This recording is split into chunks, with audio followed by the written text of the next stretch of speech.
Cricket world cup league 2 में अब बारी है सेकंड मैच की। जी हाँ, इस वक्त नामीबिया वर्सेस स्कॉटलैंड मैच जो है वो चल रहा है। जब आप मैच प्रीव्यू देख रहे हैं और उस मैच में कोई भी रिजल्ट आए फिर भी ये मैच प्रीव्यू पूरी तरह से हमारा जो बातें इस पर हम कहेंगे उस पर हम बिल्कुल पूरी तरह से कायम रहने वाले हैं। खैर यहाँ पर अगर बात करें एंड सबसे पहले नामीबिया वर्सेज नेपाल, ये सेकंड मैच होना है वर्ल्ड क्रिकेट लीग 2 का।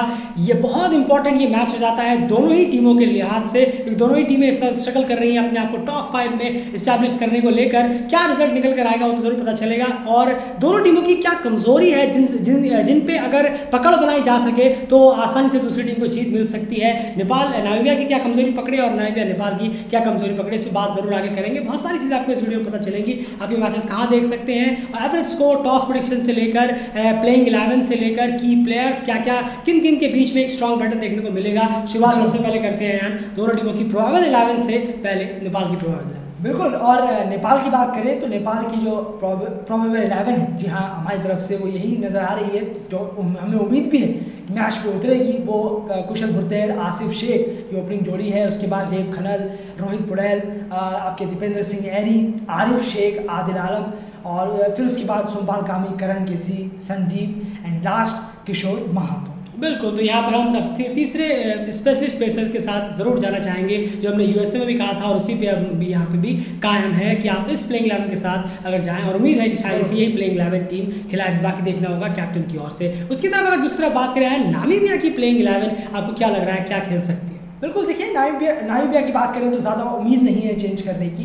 एक दो प्लेयर इधर उधर जरूर होंगे, अगर होंगे तो, वरना कोई उम्मीद नहीं है, क्योंकि नामीबिया ज़्यादा चेंज नहीं करता। वही स्क्वाड ज़्यादा कैरी ऑन कर रहा है नामीबिया। वही लुंगा, मिनी, पिकिया, फ्रांस, बर्नेल, स्कॉट, सब वही है टीम में। Craig Williams, Steven Baard, Gerhard Erasmus, Loftie Eaton, David Wiese, जो आपको स्कॉटलैंड के खिलाफ प्लेइंग 11 दिख रही है। बिल्कुल एग्जैक्टली वही प्लेइंग 11 उम्मीद है कि वो चेंज नहीं करेंगे। अगर कोई इंजरी होती है तो ही चेंज होगा, वरना फिर चेंज होने की कोई उम्मीद नहीं है। खैर, यहाँ पर प्लेइंग 11 की दोनों की बात हो गई। अब यहाँ पर सबसे इंपॉर्टेंट फेस आ जाता है कि नामीबिया के पास एक क्या ऐसी चीज़ है नेपाल की कमजोरी की तरफ से हम अगर देखें कि उस पर अगर नामीबिया टारगेट करे तो डेफिनेटली इस मैच को वो जीत सकती है। ज़रूर, देखिए, आप नामीबिया के जो बॉलर्स हैं उनके टारगेट पे ये रहना चाहिए कि हम नेपाल को जल्द से जल्द एक तो पैविलियन भेजें। और वो कैसे होगा, वो ये ऐसे ही होगा, क्योंकि वो भी बिल्कुल जानते होंगे कि वो इतने अंधे तो है नहीं जो स्टडी ना करेगी नेपाल की बैटिंग कमज़ोर है उनकी बजाय बॉलिंग के। इतना तो वो भी जानते हैं, सामने वाले ओपोनेंट है। तो आप वो पूरी कोशिश करेंगे कि अगर हम ज़्यादा से ज़्यादा बॉलें नेपाल के बैट्समैन को खिलाएँ। बिल्कुल, नेपाल के बैट्समैन अगर ज़्यादा बॉलें खेलेंगे तो वो मिस्टेक करने की उतनी ही प्रोबेबिलिटी बढ़ जाएगी। जितना उनको खिलाया जाएगा उतना ही फील्डिंग प्लेसमेंट लगा के, जी हाँ, ऐसा बिल्कुल फील्डिंग प्लेसमेंट होनी चाहिए। अगर आप according to the slip bowling करा रहे हैं या मिड विकेट की तरफ बॉलिंग करा रहे हैं तो उसका प्लान होना चाहिए कि उस तरफ फील्डर है, और खिलाइए, खूब बॉलें खिलाइए।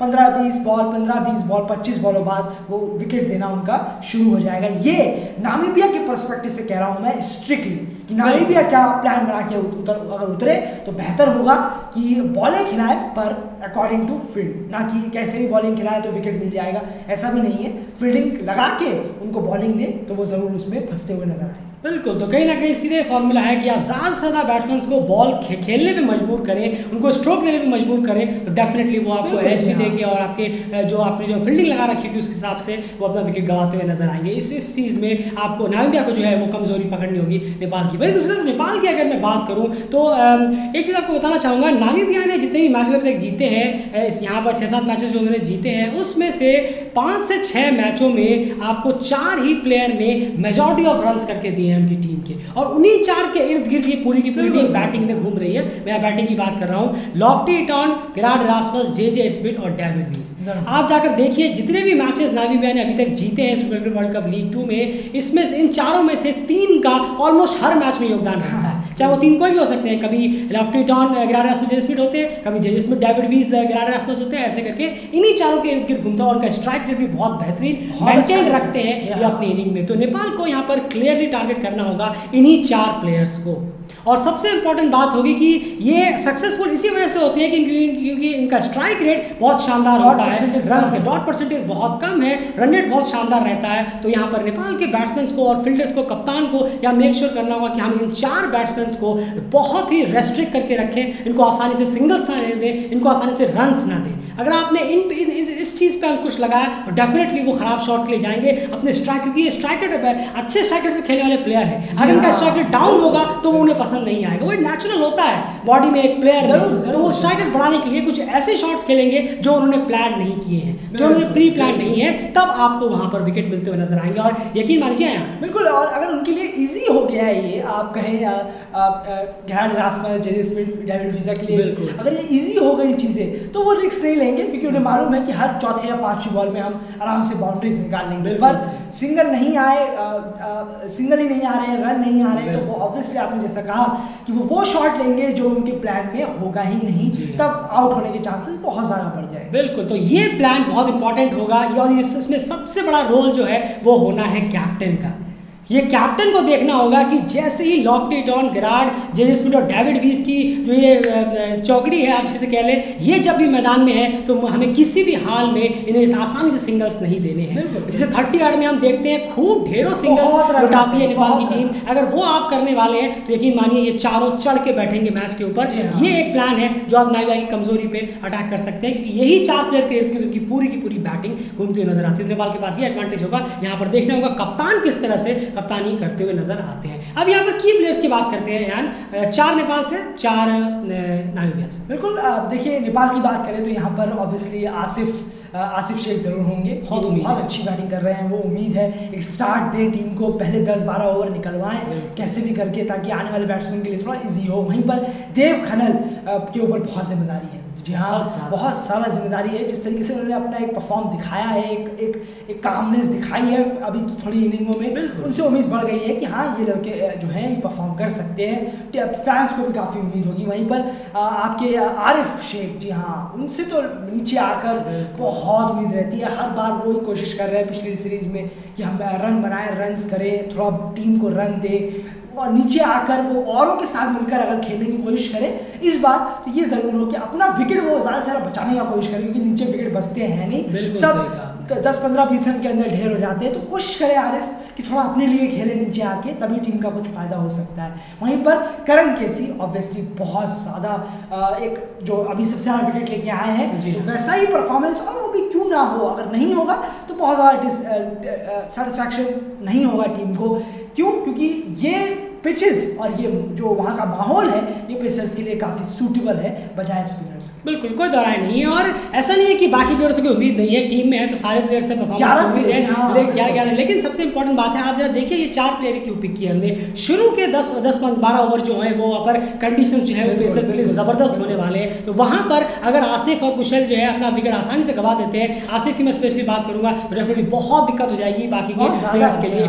देव जिस डाउन में आ रहे हैं वो डाउन संभालना बहुत इंपॉर्टेंट होगा टीम के लिए, वरना आप 200 क्रॉस करना बहुत मुश्किल हो जाएगा टीम के लिए। इसीलिए आसिफ और देव को हमने रखा है। और तीसरे में आरिफ को इसलिए क्योंकि आपको ये बहुत अच्छे से पता है कि नेपाल ने कई सारे ऐसे मैचेस हैं जिसमें फिनिश करने में टीम नाकामयाब रही है, इसीलिए वो डाउन बहुत इंपॉर्टेंट हो जाता है। जिस डाउन पे आरिफ शेख आते हैं वो अपने साथ एक पार्टनरशिप लेके चले, उन पे नजर रहे, वो अच्छा परफॉर्म करें, ये बहुत जरूरी हो जाएगा टीम के लिए। और चौथे करण केसी अपने पहले स्पेल से जो उनके शुरू के 5 ओवर होंगे वहां पर अगर वो क्रूशियल स्टेज पे विकेट दिला देते हैं तो टीम को बहुत फायदा होगा, और अगर वो नहीं चलते तो फिर बहुत ज़्यादा डिसअपॉइंटिंग होगी। इसीलिए करण केसी का स्पेल बहुत इंपॉर्टेंट हो जाता है। ये 4 की प्लेयर्स नेपाल की तरफ से हो जाते हैं। नामीबिया के लिए 4 की प्लेयर्स आप कौन से कहेंगे? टीम तो काफ़ी बेहतर नजर आ रही है। बिल्कुल, देखिए टीम तो बहुत ज़्यादा बेहतर है ही।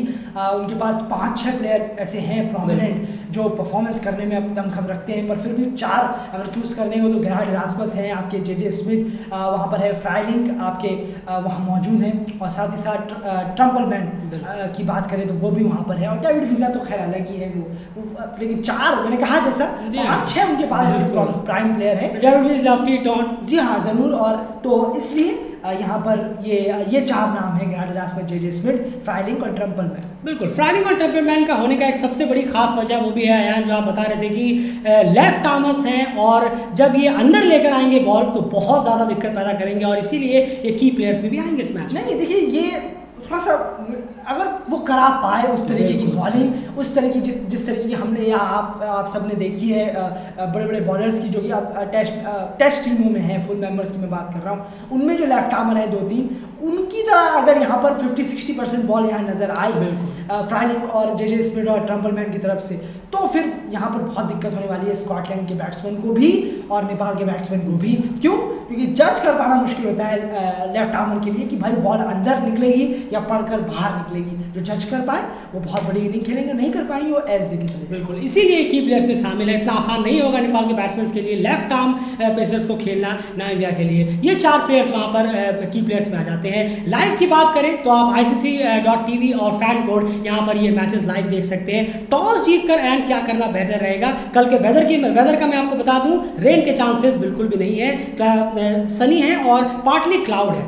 कल का वेदर जो है वो क्लाउडी ज़्यादा रहने वाला है, लेकिन रेन चांसेस बहुत ही कम, 1 से 5% रेन चांसेस है, जो कि ना के बराबर आप कह सकते हैं। कल के वेदर की मैं बात कर रहा हूँ यहाँ पर नेपाल नामीबिया मैच के। टॉस जीतकर क्या करना बेहतर रहेगा और क्यों? बिल्कुल, देखिए टॉस जीतकर आप पहले बॉलिंग लें, क्योंकि यहाँ पर अब थोड़ा सा क्लाउडी रहने के चांसेस हैं और जैसा हमने कहा ब्रीज जो है, हल्की हवा जो है वो चलेगी ज़रूर, क्योंकि सुबह का वक्त है और वहाँ का एटमॉस्फेयर रहता है स्कॉटलैंड का, इतना ज़्यादा एशियन कंडीशन तो है नहीं, वो काफ़ी अच्छा कूल वेदर रहता है जिसे हम कह सकते हैं। तो स्मूथ सा ब्रीज जरूर चलेगा, उसका फ़ायदा उठा सकते हैं तो अगर 10-15 ओवर में, वरना तो फिर जो मिडिल फेस है, डेली क्रिकेट अभी भी कह रहा है मिडिल फेस में बैटिंग जो है वो एकदम ऐसा लगेगा जैसे कि आप पाटा विकेट पे बैटिंग कर रहे हैं। बिल्कुल, तो कहीं ना कहीं आप उस अर्ली मॉर्निंग का जो फेस है, क्लाउडी फेस है, उसका एडवांटेज उठाने के लिए आपको पहले टॉस जीतकर बॉलिंग लेना बहुत बेहतर रहेगा और अपने पेसर्स पे साथ अटैक करना होगा। याद रखिएगा 3rd पेसर टीम में हो तो बहुत इंपॉर्टेंट ये हो जाएगा। खैर टॉस जीतकर पहले बॉलिंग की बात यहाँ पर हमने कर ली। अब यहाँ पर